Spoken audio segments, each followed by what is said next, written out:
Vamos lá, meu amigo Paulo. Evento Fórum de Animação traz temas importantes para debater o mercado de animação brasileiro. O que você acompanhou aí, Paulo? Nós deixamos aí, escolhemos algumas coisas do evento para assistir, também para destacar aqui, mas o que você nos conta? Vamos lá. Aconteceu agora, né, entre os dias 27 e 31 de outubro, o Fórum de Animação, evento português produzido pela Casa de Animação de Portugal, com apoio da BCA, Associação Brasileira do Cinema de Animação, aqui do Brasil, com foco em unir os profissionais dos países de língua portuguesa. O evento foi composto por exibição de curtas, pitching de novos projetos e mesas redondas com artistas e profissionais do mercado. Eu assisti 2 painéis, né, que foram apresentados pelo João Mendes. Um é o Desafios de Produção, Cola e Split Studio, e a entrevista com a Belisa Figueiró, que é escritora do livro Coprodução de Cinema com a França, da editora Senac. Sendo que esse último foi exibido fora do evento oficial, né? Foi alguns dias, algumas semanas antes, acho que mais ou menos um mês antes. Eu vou comentar um pouco sobre esses 2 vídeos que estão disponíveis no canal do YouTube do festival. Nós vamos deixar, como sempre, os links na descrição desse episódio. O Selby assistiu o pitch dos projetos, né? Então eu vou já passar essa bola para o Selby, eu vou começar com ele falando sobre a apresentação, né, de projetos de animação durante o fórum. Diga lá, Selby. Ok, vamos lá. Primeiro agradecer ao João, né, do João Mendes, do Festival Olho, enfim, que nos enviou os links para que a gente pudesse assistir as apresentações. Eu tive a oportunidade de assistir pelo menos 2 apresentações dos pitches, né, dos projetos. Tem coisas que eu fiquei positivamente impressionado, outras me deixou um pouco preocupado, mas no geral o evento para mim foi muito positivo, né, pela qualidade dos projetos apresentados ali, uma coisa, as ideias muito boas, a estética dos projetos também, as ideias das histórias, né, o que eles queriam contar. A gente vê que, do ponto de vista técnico e estético, os animadores brasileiros e portugueses estão num nível muito alto, isso é muito bom saber, né? Se for ver, eu assisti uma vez uma sessão de pitch há muitos anos atrás, não lembro nem o ano, eu lembro que os projetos eram muito pobres, assim, os projetos muito precários, né? E comparar com esse que eu assisti hoje é uma surpresa muito boa, né? A gente vê que realmente nós avançamos muito, né? Enfim, uma coisa que eu achei legal, só para vocês verem, porque isso não está no YouTube, isso foi transmitido ao vivo e não está mais lá, mas enfim, o pitch ele é uma apresentação de projetos, ele visa parcerias, né, parcerias criativas e parcerias de produção, né?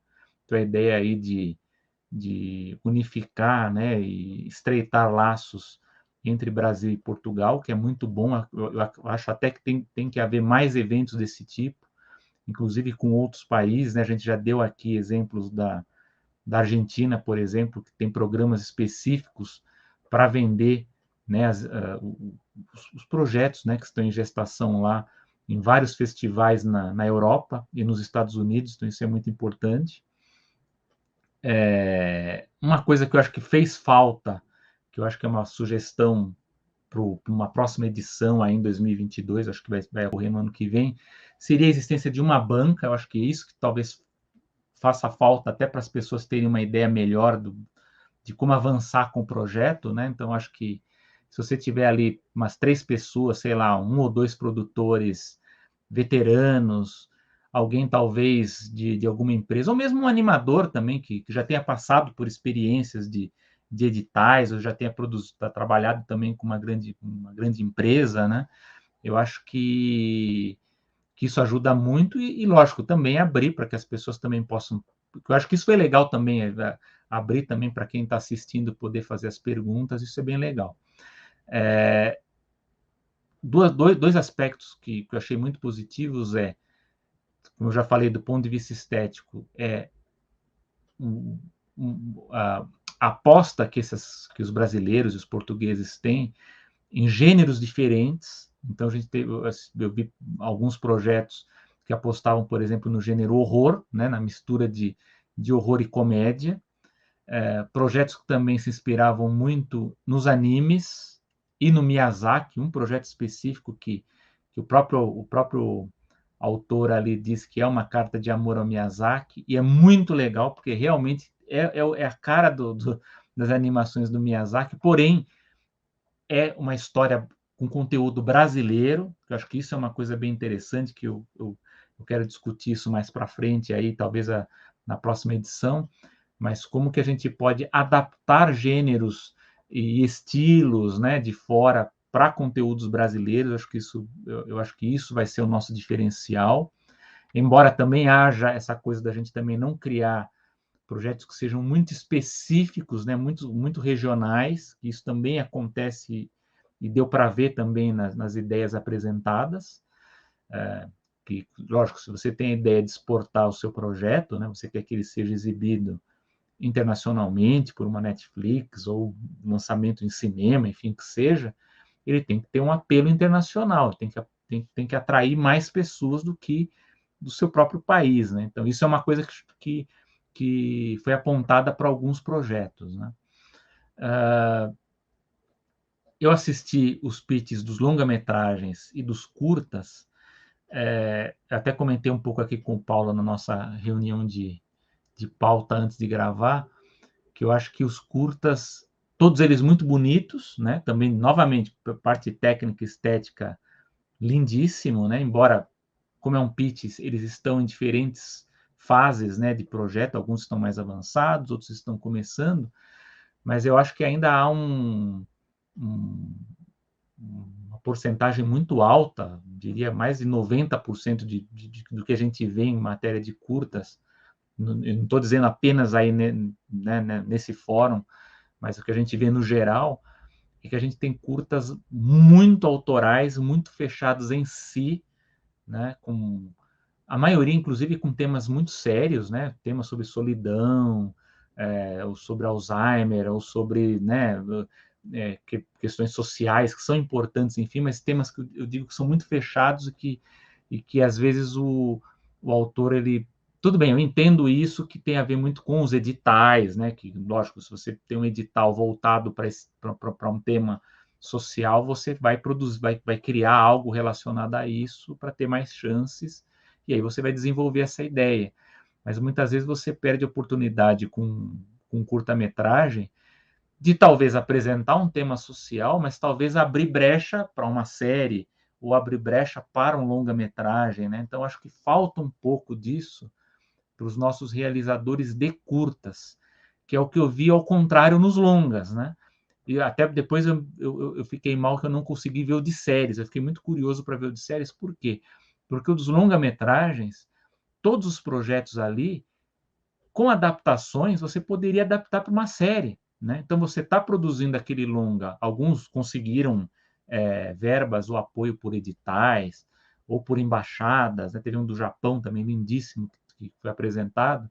Mas eu fico pensando assim, e se a sua ideia, por exemplo, sobre um filme que seja de animação do gênero que mistura horror e comédia, você pode adaptar isso para uma série.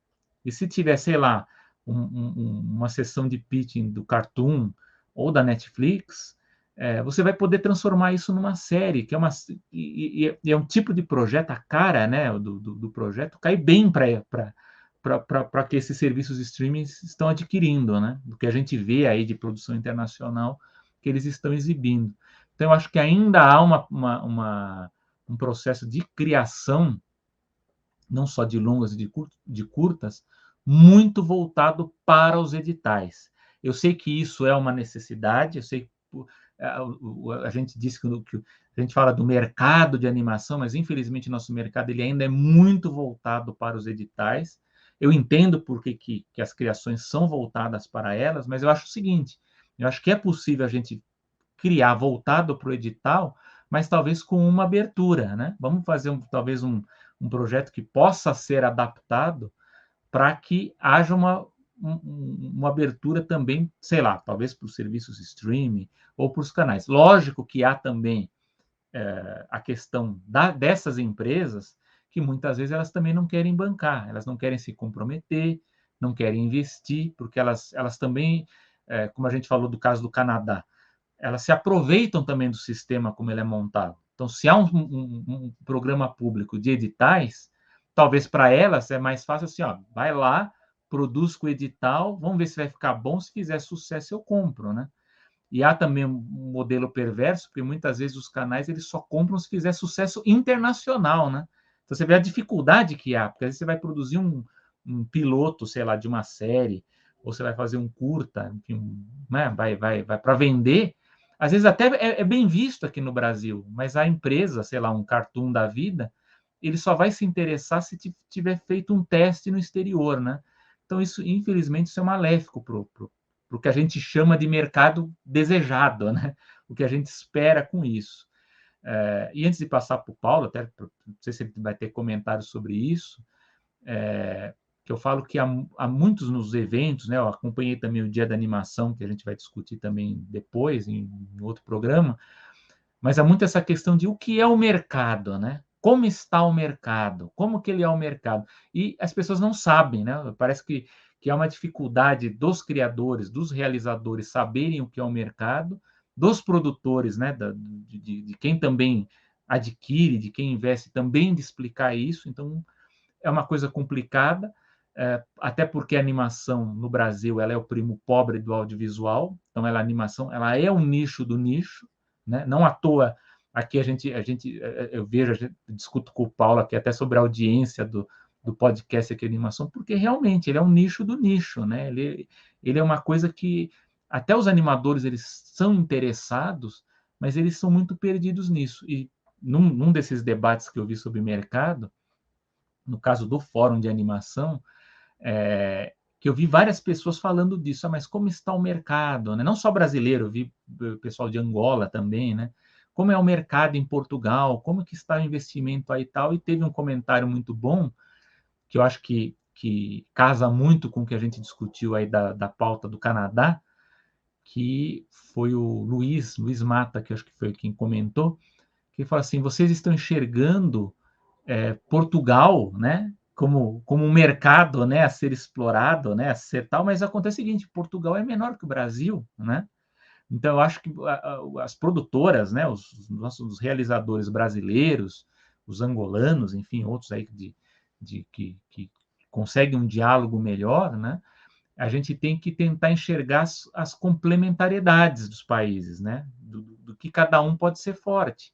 Então, talvez Portugal não ajude tanto, por exemplo, com fomento específico para ajudar numa produção brasileira, mas talvez a coprodução, né, a união dos esforços, o Brasil, por exemplo, possa entrar com a produção e Portugal possa entrar com a distribuição e o marketing também, a publicização, enfim, pode entrar com outro, porque eles têm uma entrada muito maior nas plataformas de streaming na Europa. Então tem uma facilidade disso, inclusive com plataformas de curtas também, que é uma coisa que a gente sempre fala aqui, que curta-metragem de animação não tem muito, a gente não tem onde assistir, né?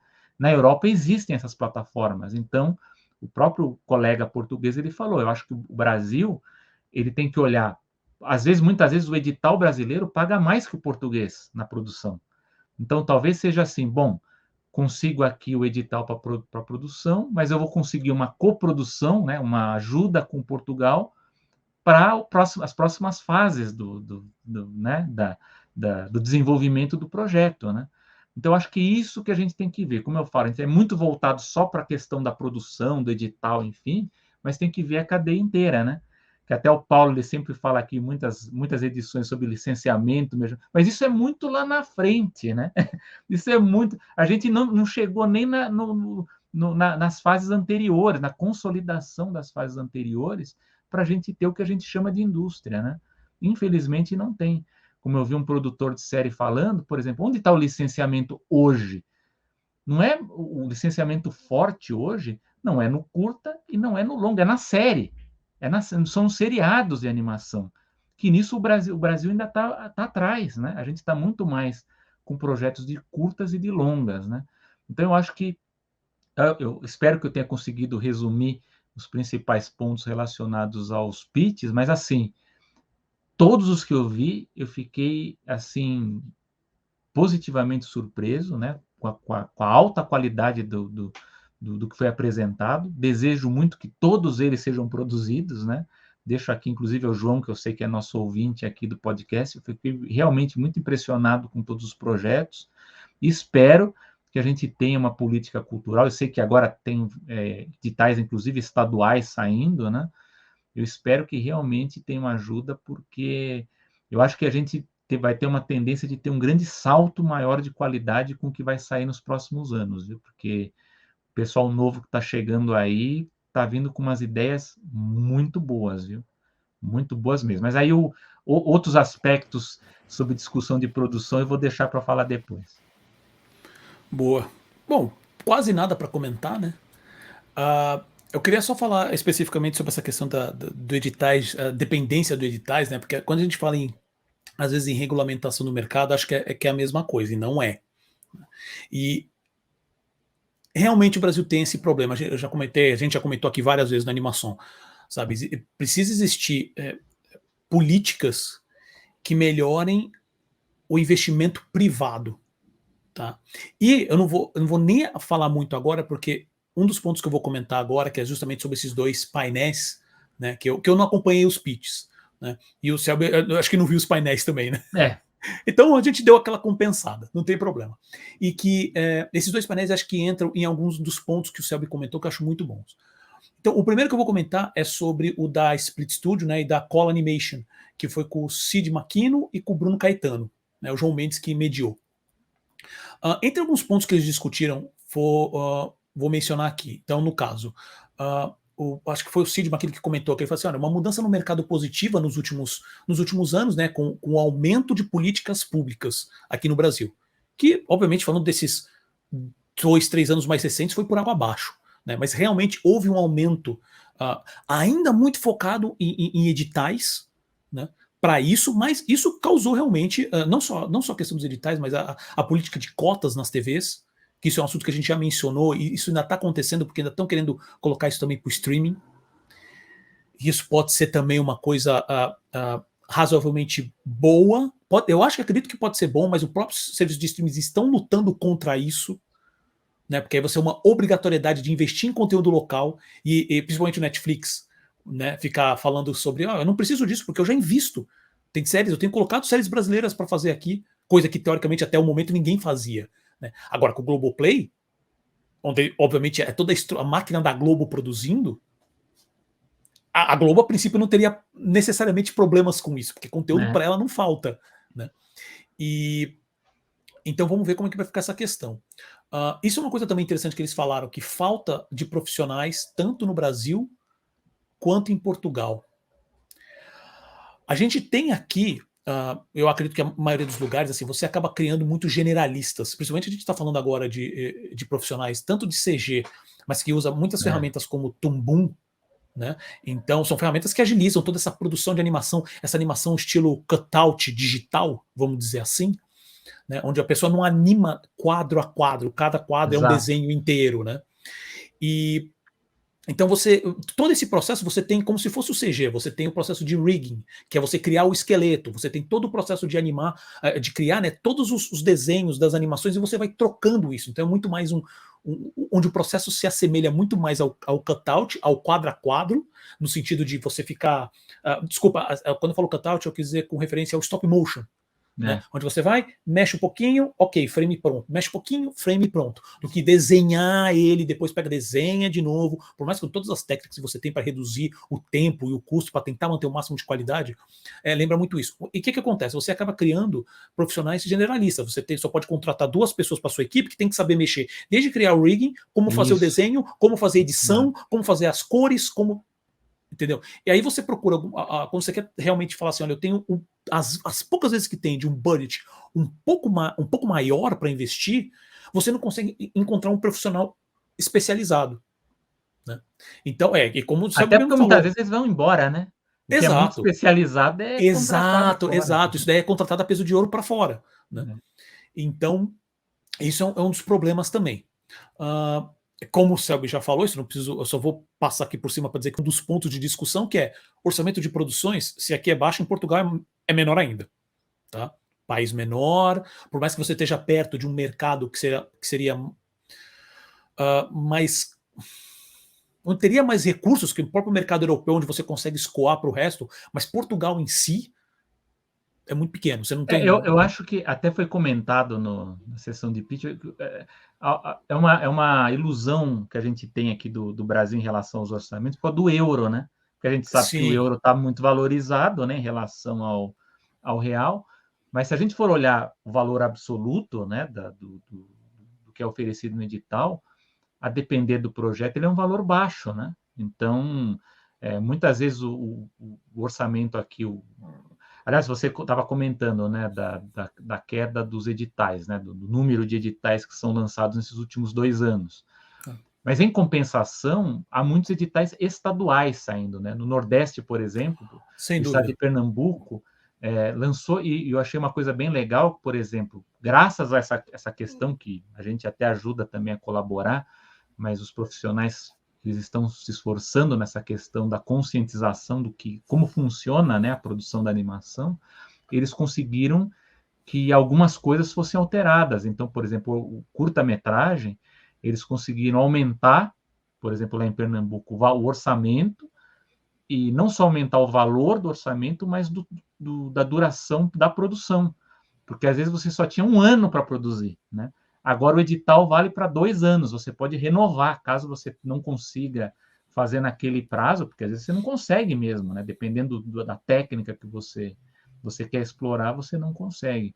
Mas assim, mesmo com os editais estaduais, é bom que as pessoas saibam que dentro do orçamento da política pública estatal para a cultura, como também ocorre para a pesquisa, dentro desse valor há uma parte que vem também dos ministérios, né, do governo federal. Então, se o governo federal corta, há um corte também nos valores dos editais estaduais. Né? Só para explicar isso, porque são editais diferentes, mas às vezes um é complementado por uma ajuda de um orçamento federal. Né? Importante dizer isso. Perfeito. E lembrando que essa questão dos editais, né, continuam batendo também nessa questão que assim é muito dependente aqui no Brasil a política de editais. Né? E eu já vou entrar no mérito de algumas que a própria a Belisa Figueiró, né, falou sobre isso, sobre essa questão. Então vou entrar daqui a pouco. Para terminar esse painel especificamente, eles mencionam uma coisa que também é bem interessante, que eles falam assim, publicidade acaba sendo o caminho para muitos, e a maioria não quer fazer. O Brasil, a gente já comentou também isso aqui na animação, a história da animação no Brasil é muito atrelada à publicidade. Né? Então só nos últimos, sei lá, as últimas 1 década, talvez 2 décadas, que a gente realmente começou a descolar. Mas ainda depende muito. Né? Você tem a questão de algumas leis que acabaram meio que proibindo a publicidade com animação, né? Mas assim, ainda depende muito. Tá? E é onde, teoricamente, tem o dinheiro, ou pelo menos o dinheiro garantido, porque você já vem com a grana, com investimento específico para começar a trabalhar. Né? Tem todas as questões como qualquer outra produção de animação. Então, às vezes o orçamento é menor, você tem que se adaptar, tudo bem. Mas, principalmente com a publicidade no Brasil, principalmente como foi a década de 70, 80, 90, principalmente, criou-se toda uma. Pode-se falar que se criou uma indústria que você tinha, as produtoras de animação tinham trabalhos constantes vindo das agências de publicidade. E, obviamente, toda essa visão que o Selby até comentou sobre, parece que ou você tem o longa, que é uma coisa que parece que as pessoas que estão lidando com longa têm uma visão muito mais comercial, ou você tem o curta, que é estupidamente autoral. Né? Mas você tem, obviamente, principalmente falando de animadores, pessoas que vêm com essa vontade de desenhar, de animar, de modelar, sabe, de criar roteiros e tal, você vem com essa questão mais artística. E aquela briga eterna, né? A arte com o comércio. E eu entendo um pouco isso, assim, a pessoa fica falando, não quero fazer publicidade, que é só aquele trabalho. Pode-se dizer, é meio reducionista falar trabalho mecânico, porque todo esse processo é um processo em sua produção, ele é artístico, mas ele é muito podado, ele é muito específico, né? Ele tem objetivos muito claros, e não é às vezes o que a pessoa quer colocar ali na arte dela. Né? Então você sempre tem essa briga, mas é a garantia do dinheiro. Né? Todo o resto, essa dependência dos editais, principalmente aqui no Brasil, é muito, muito complicada. Né? Então é muito engraçado porque quando fala assim, pô, publicidade é o dinheiro certo, mas ninguém quer. Não, Mas você vai fazer o quê? Você quer viver não, disso? Obviamente que tem pessoas, isso é muito geral, né? Óbvio que tem pessoas que até gostam, tudo mais. Mas para mostrar justamente essa dicotomia, essa briga entre esses dois elementos, que acaba sempre povoando. porque no passado era mais fácil você ter uma agência de produção de animação mesmo de publicidade, né? Eu acho que por conta do como reduziu o volume de animação que tinha essa maior liberdade artística, não que hoje não tenha, mas essa liberdade artística ela está dentro de um outro esquema que não é o mesmo do que existia no passado, né? Mas eu acho que mesmo na publicidade, eu acho que é isso que talvez os realizadores autorais tenham que ter em mente, é que você também pode inventar muito no comercial, né? Então, por exemplo, na sessão de pitches, tanto dos curtas quanto dos longas, você tem uma variedade estética de técnicas muito variada. Então, você tem de cutout animation, você tem stop motion, né? Eu sempre fico espantado quando eu vejo projeto de stop motion aqui no Brasil. Stop motion, você tem de animação CG, você tem um de animação tradicional. Tem um projeto, por exemplo, que eu vi lá de Portugal, que é um projeto de longa, mas que é a cara da animação tradicional Disney antiga mesmo, de fantasia. Lindíssimo também o projeto. Que ali, mas a pessoa, né, o autor, ele vai adaptar, né? Ele falou, pode ser musical, a ideia dele não é que seja, mas pode ser. Ele desenvolveu em 2D, mas a ideia é produzir em 3D. Então você tem que ter essa forma de adaptar projeto, né? Eu acho que quando vai para o cinema mais autoral, acaba ficando um pouco mais preso, né? Eu acho que não tenha, é uma coisa que a gente tem que explicar bem. Na animação, a gente tem que ter essa diferença entre o que é o cinema autoral, cinema artístico, e o que é a produção da indústria do entretenimento, né? O que a gente está dizendo aqui, assim, tem que haver os dois, obviamente tem que ter os dois, até porque é a parte artística que muitas vezes vai avançar a técnica, né, em alguns aspectos, mas no caso do Brasil, por exemplo, que é muito voltado para os editais e acaba tendo esses obstáculos, né, é que eu acho que a gente tem que pensar um pouco, abrir um pouco mais a mente para que o projeto, né, tenha como adaptá-lo para outras coisas, né? Eu acho que no final das contas, acho que o pitch, principalmente dos longas, né? Fiquei muito feliz em ver isso, em como daria para adaptar aqueles projetos. Volta aí, Paulo.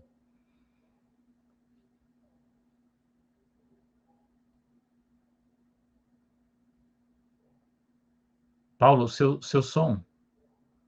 Opa, estão todos me ouvindo agora. Agora Então, sim. vamos lá. E eu achei bem interessante esse, esse painel deles, que justamente menciona algumas coisas. É bom, às vezes, pegar e ver.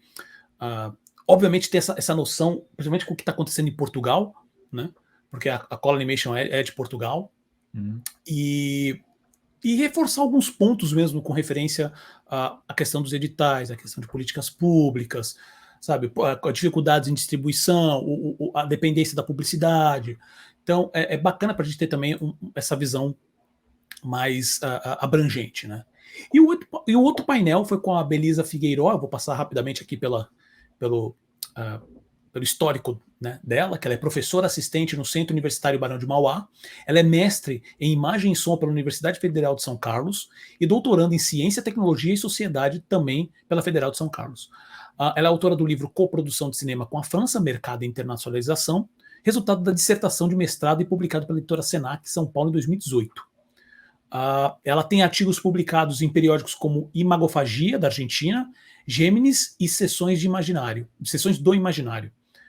Graduada em Comunicação Social, Jornalismo, foi produtora de informação e imagem do programa Cinema do Brasil, Apex Brasil, editora assistente e repórter da revista de cinema e colaboradora dos jornais Folha de São Paulo e Los Angeles Times, dos Estados Unidos.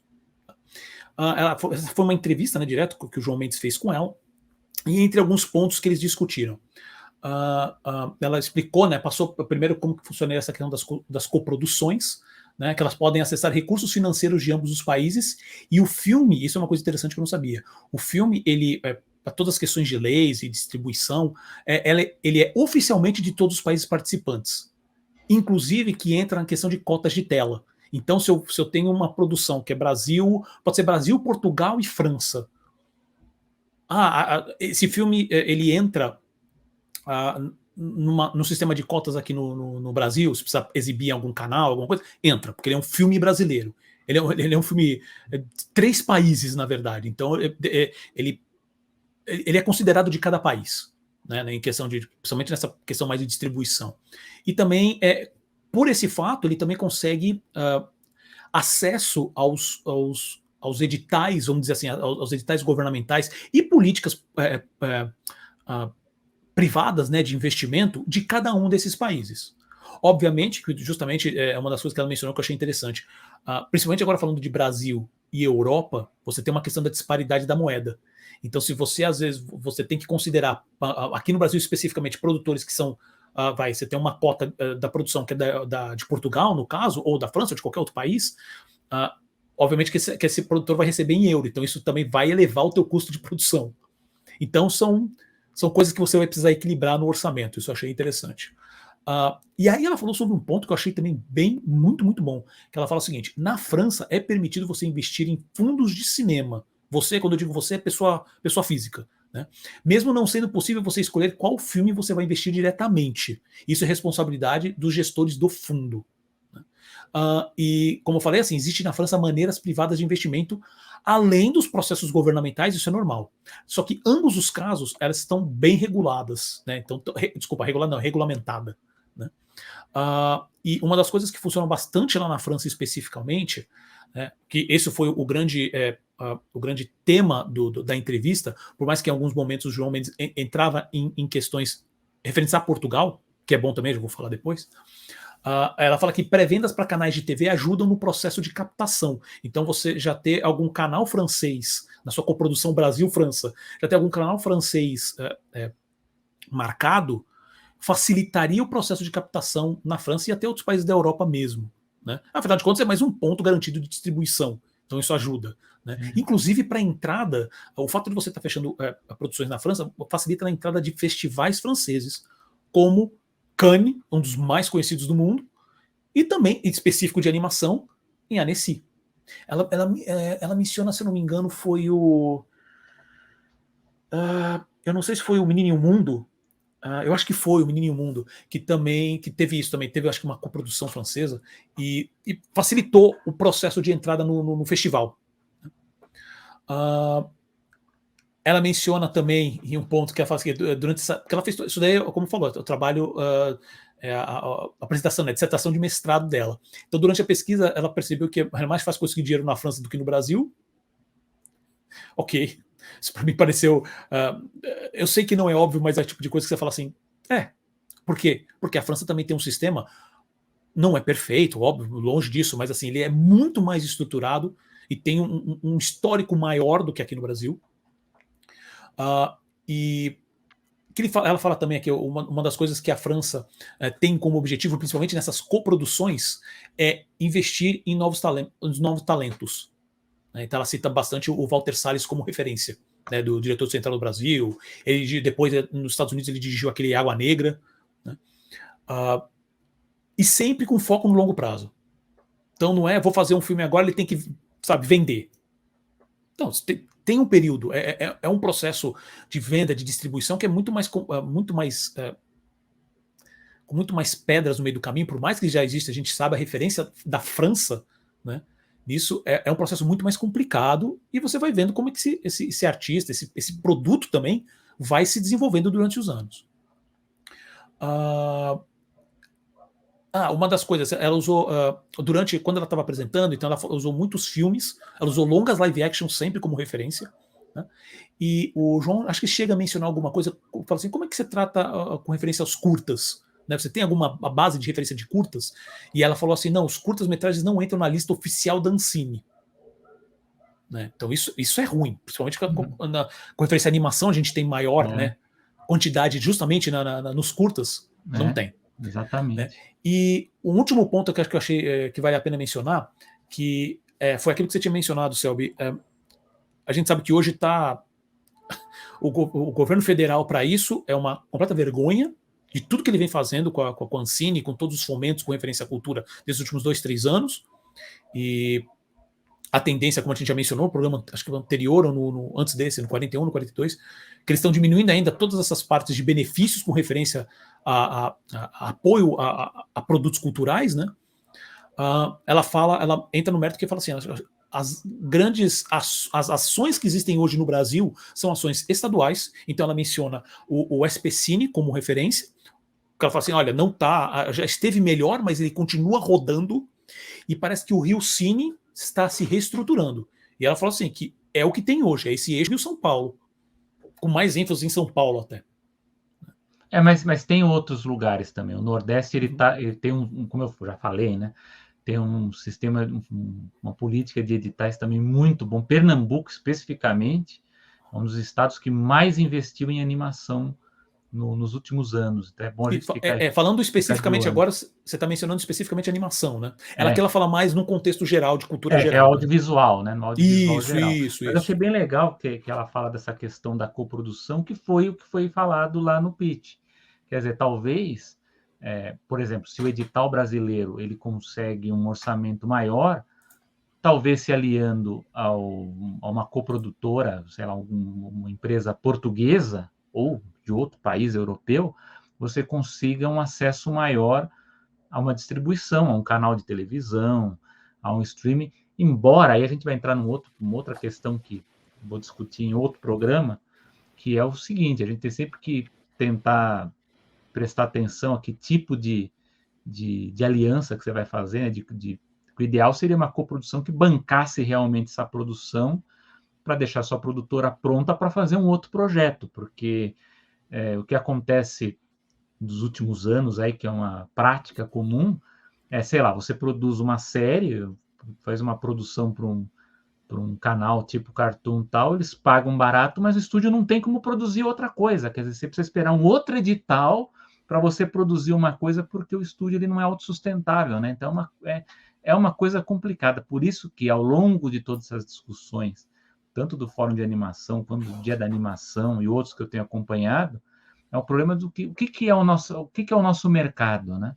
A gente não consegue, a gente não tem o que a gente possa chamar de indústria consolidada, porque os estúdios eles são todos dependentes dessas políticas de edital, né? Então não tem como você sair do edital e opa, vou produzir agora por mim aqui com, né, produzir um outro curta, um outro projeto, um piloto de série com o que eu tenho aqui, a não ser que você seja um aventureiro e consiga por uma outra fonte, mas a gente precisa trabalhar um pouco mais nesse caminho mesmo de facilitar um pouco o envolvimento privado nisso. Mas acho que essa saída que a professora falou e que eu vi também na sessão de pitch talvez uma saída seja uma parceria de coprodução, enfim, uma parceria de distribuição com algum estúdio, alguma empresa da Europa, justamente para facilitar a distribuição e exibição dessas animações.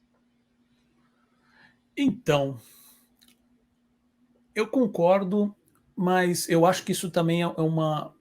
E aí você me corrija se eu estiver errado, tá, Selby? Porque assim, eu vejo o que você fala como uma coisa mais... sempre são ações pontuais.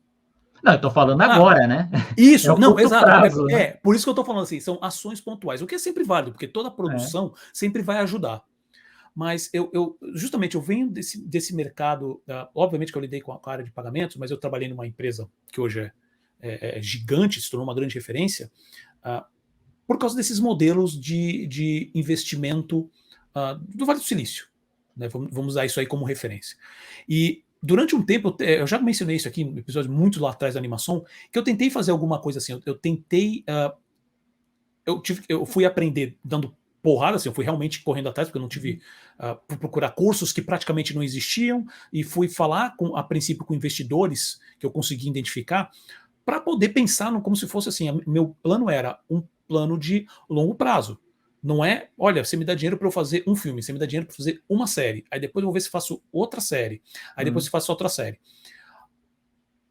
Porque aí você está trabalhando no dia a dia. Obviamente que não é um dia a dia, né? Porque você fala produção de uma série, você correr tudo bem, você consegue fechar em um ano e meio, talvez, dependendo do número de episódios, da técnica que você use e tudo mais, né? Utilizando essas séries comerciais que a gente vê hoje, né?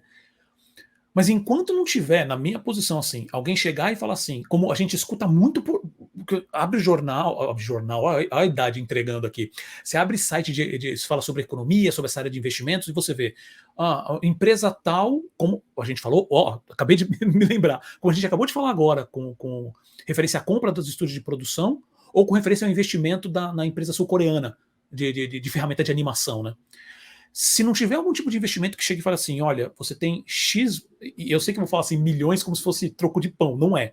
Mas assim, se você não tiver um investimento que fala assim, olha, eu quero investir numa produtora de animação, quando eu falo produtora, eu quero dizer criação de novas IPs, foco em maneiras, em modelos não tradicionais e não tradicionais de distribuição, e aí entra a internet, entra a negociação com os streamings, que também é uma coisa super mais recente. Mas se não tiver um investimento que fale assim, eu vou investir vou chegar com investimento, como acontece com muita facilidade em outras áreas. Muita facilidade não, mas obviamente com muito mais facilidade com essa área de conteúdo. Mas que chegue e fale assim, até aqui, sei lá, 100 milhões de dólares. Eu quero fundar uma produtora que vai fazer conteúdo, né? E eu falo conteúdo, mas pode ser, porque o Martin Scorsese não gosta desse uso de conteúdo. É cinema ou série, tudo bem. Mas que vai produzir conteúdo, que tem uma produção constante, uma distribuição constante. E quando eu falo investimento, não é só na produção. Eu vou pagar pessoas onde eles vão lidar com vendedores, lidar direto com os canais de distribuição, onde o foco dessas pessoas vão ser simplesmente em fechar todas as parcerias possíveis, em chegar e falar assim, a gente vai distribuir agora, a gente tem produção para não sei quantos anos. É um projeto a longo prazo. E quando eu falo longo prazo, eu estou falando de 10, 15, 20, 30 anos, onde tem que se pensar nisso. Tem que ser um negócio super bem pensado, porque não é também essa simplicidade toda, vou conseguir aqui 1 bilhão e vou investir. Tá? Mas tem que ser um negócio muito bem pensado, porque o que não falta são casos de sucesso. O que não falta são que esse que é o mais que é normalmente mais difícil, é o público consumidor. Sabe? Pega, não estou falando também uma criar do zero, mas pega uma produtora que já tem às vezes um certo caminho, investe mais nela, porque ela já tem toda a estrutura, o mínimo, né, possível, às vezes, da estrutura. Você já tem profissionais que estão lidando com essa parte de investimento. Se você só vai estar investindo para que ela tenha muito mais recursos para isso, onde ela possa estar lá. Óbvio que aqui agora eu estou pensando em algumas coisas da minha cabeça, mas tirando agora, né, da ideia. Mas, por exemplo, você pagar uma equipe onde ela esteja o tempo inteiro colada no Netflix. O tempo inteiro colada no Netflix, colada no HBO Max, colada de todas as plataformas de streaming, na China, onde você. Mas assim, isso é só uma parte, esquece a produção, porque a produção é outra coisa, porque você também tem que ver o que o mercado a princípio está buscando, porque isso também vai criar uma estrutura, a gente está pensando agora em mercado global, vai criar uma estrutura onde também esses projetos mais autorais também tenham vazão. E por que eu estou usando de exemplo com isso? A própria Disney. Ela tem hoje. Tudo bem, a Disney tem um histórico, não é para entrar nesse mérito, mas o Disney Plus acabou se tornando uma ótima plataforma para eles pegarem e falar assim: ok, a gente pode distribuir aqui qualquer conteúdo que a gente fizer. Não importa o formato, não importa o tamanho. Tá aqui. Então, todos os curtas que a Disney já fez, tá aqui dentro. Você tem esse modelo de distribuição. Né? Netflix. Quantos curtas que o próprio Netflix também já coproduziu ou produziu mesmo, ganhador de Oscar e tudo mais. Estão lá dentro, você pode acessar agora, procurar e acessar. Aí você pode entrar no mérito de como eles divulgam isso, isso é os 500. Né? Mas para estar lá sempre, a DreamWorks Animation mesmo acabou virando um grande produtor de conteúdo, a DreamWorks Animation TV, né? Acabou virando uma senhora produtora de conteúdo para o Netflix. Uma parceria de anos. Por que não pode haver alguma coisa disso no Brasil, alguma coisa já pensando no mercado mais internacional? Ou então não, pode ser um diferencial. Vamos fazer um tipo de conteúdo, obviamente um pouco mais palatável para públicos estrangeiros, mas que crie essa estrutura e você consiga justificar esse investimento. Pensar, o lance é que assim, tudo isso, tudo que eu estou falando, dá para sentar e dá para se montar um mapa. O problema é que não adianta, porque isso aqui vai precisar de uma estrutura grande. nem tanto na produção até.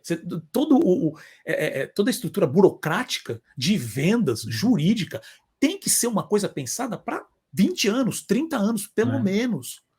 Sabe? O pessoal costuma esquecer que a Amazon demorou mais de 20 anos para começar, para as contas ficarem no azul. Ela é de quando? Não sei se foi 20 anos, mas ela é de meados de 90, da década de 90, Selby, agora eu não lembro. Acho que é. Eu acho que é, meados ou fim. E ela começou realmente a dar lucro, eu lembro disso, foi lá para lucro, não, que ela começou a empatar as contas, se eu não me engano, foi para 2013, 2014. E olha o monstro que ela se tornou hoje. Aí você fala, 20 anos é muito. Não é. Para essa coisa de investimento, de coisa, não é. Mencionamos no episódio passado sobre todo o processo de investimento do governo sul-coreano para estruturar essa questão de produção de conteúdo lá, pensando em mercado internacional. Demorou um pouco mais de 20 anos, um pouquinho mais. Mas agora os caras estão estourando e a Coreia do Sul é referência para qualquer coisa. Eles estão estourados, coisa que a própria China ainda não conseguiu, com todo o tamanho, com toda a força. Cara, a Coreia do Sul tá nadando de braçada. Eles têm estúdios, eu não sei se a gente mencionou no último episódio, mas a Netflix montou um estúdio em Seul. Tem estúdios, como se tem o estúdio, óbvio, eu não sei agora o tamanho, mas provavelmente deve ser menor. Mas eu já vi uma ou duas fotos, me lembrou muito a estrutura da Warner, lá na Califórnia. 20 anos. Você lançar um personagem, pode ser que você estoure. Claro. Mas qual a possibilidade disso acontecer? A gente sempre já mencionou outras vezes aqui. A grana que os estúdios norte-americanos gastam hoje para divulgar os filmes, que quando eu digo divulgar não é só colocar publicidade no Google, ou na televisão, ou no Super Bowl para divulgar um filme, é toda uma estrutura que você cria para manter relacionamento com distribuidores, por exemplo. Né? E desses distribuidores é tanto de cinema quanto plataformas de streaming, quanto canais de TV do mundo inteiro. Você tem, a gente já falou aqui várias vezes, você tem, se o filme custou 150 milhões para ser produzido, você pode ter certeza que eles gastaram 150 milhões só para divulgar. O custo do filme é 300 milhões. Sabe? Porque por mais que você fale tudo, eu uso o Pantera Negra como exemplo. Esse foi um puto, digamos assim, pode-se, dadas as comparações, pode ser um grande, não é investimento, foi um desafio para a Marvel lançar, que era um personagem completamente desconhecido. Foi uma aposta, né? Aposta, essa era a palavra que eu estava buscando. Então foi uma grande aposta, mas que eles tiveram que colocar uma grana violenta de divulgação, porque eles têm que convencer de antemão todos os veículos, todos os sites, pessoas, assim, ou pelo menos motivar aqueles também que conhecem, os formadores de opinião, a começar até internamente, né? A gente até comentou aqui, o próprio Bob Iger teve que ir lá nas exibições com o diretor e falar, olha, fica calmo, a gente está acreditando no seu projeto. Isso. Porque foi uma aposta do estúdio mesmo. Exato. É todo um processo de incentivo pago. Isso que é o custo de divulgação também, não é? Como é que é, pessoal? O print and advertising, né? Só botar comercial na TV e imprimir cartaz. Não é isso. Então, na minha visão, acho que primeiro que assim, é muito bom conversar com ele, só essa parceria, né? Essa entrevista com a professora Belisa Figueiró, para dar essa noção de como funciona mesmo esse universo de coprodução com foco na França, né? E o outro painel com a Split Studio e com o Call Animation, que eu já falei aqui também várias vezes. O pessoal precisa pensar no internacional, né, para divulgar. Claro, e é bom saber que assim, eles realmente estão olhando isso. Né? A gente até publicou nas redes sociais que assim, agora o Maurício de Souza a Maurício de Souza Produções tem um programa exclusivo da Turma da Mônica, com personagens live action também no Japão, e inclusive passando desenhos dublados já em japonês e tudo mais. Então também já é um processo, mas tem que pensar sim, tem que pensar longo prazo, tem que pensar 20, 30 anos, e tem que vir com dinheiro para fazer isso, porque mercado tem e dá para. Os frutos disso são altos. É só você olhar a própria Disney. Mas a Disney é uma coisa muito absurda porque eles criaram uma estrutura. Sem dúvida. Mas você tem muitos outros exemplos que a gente nem sabe. Olha o Netflix. E eu estou falando de exemplos grandes. Mas você tem produtoras no Japão que você nem sabe que existe. E vivem na produção dos animes que às vezes você nem ouviu falar. Você tem produtoras na China, que justamente até por problema de dificuldade, você não ouviu falar. Coreia do Sul, a gente ainda, mesmo com essas dificuldades e não sendo tão conhecidos os personagens deles, a gente conhece um monte aqui. Né? A Puka, o Pororo, né? Que era o pinguim que estava passando aqui, que eu já tinha visto, e não chegou a estourar, mas eles estão aqui. Sabe? Então, assim, meu ponto de tudo isso precisa desse investimento. Eu, no alto da minha pequenez, tentei, por experiência própria, pegar um pouco dessa experiência de entender como que está a visão do investidor. Isso já faz alguns anos, tá? Então estou falando de 2015, 2016. Pode ter mudado alguma coisa hoje, mas agora com essa questão das quebras, né? Poderia ter, né? Uma empresa dessa poderia ser um departamento só focado em editais. É um processo de investimento, é um processo de captação, né, de recursos. Que seja responsável por coproduções, mas isso aí tem que ser uma máquina, ela tem que ficar rodando sempre. No momento que você sai desse processo, para depois você voltar uma briga, sabe? Você tem o relacionamento nessa parte também é muito importante, né? Então precisa disso. Eu acho que qualquer coisa que se não tiver alguma ação com referência a isso, a gente vai sempre, óbvio, tem caminhos que a gente pode melhorar para isso. A gente infelizmente está passando por um processo que a gente foi meio que depredado, né? O sistema aqui do Brasil foi depredado. Mas já melhorando isso, já dá uma ajuda. Mas se não tiver algum tipo de ação na minha cabeça que realmente pense a longo prazo mesmo isso, uma parceria privada e pública, né, que não dependa só de recursos públicos, mas que crie toda uma estrutura, como eu falei aqui da França, de investimentos privados, acho que a gente vai ficar rodando em falso sempre. Essa é a minha conclusão desse assunto. Também já. Eu tenho outras coisas para falar, mas como eu sei que a gente vai continuar no tema na próxima edição, então eu vou deixar as discussões para a edição 44. Perfeito.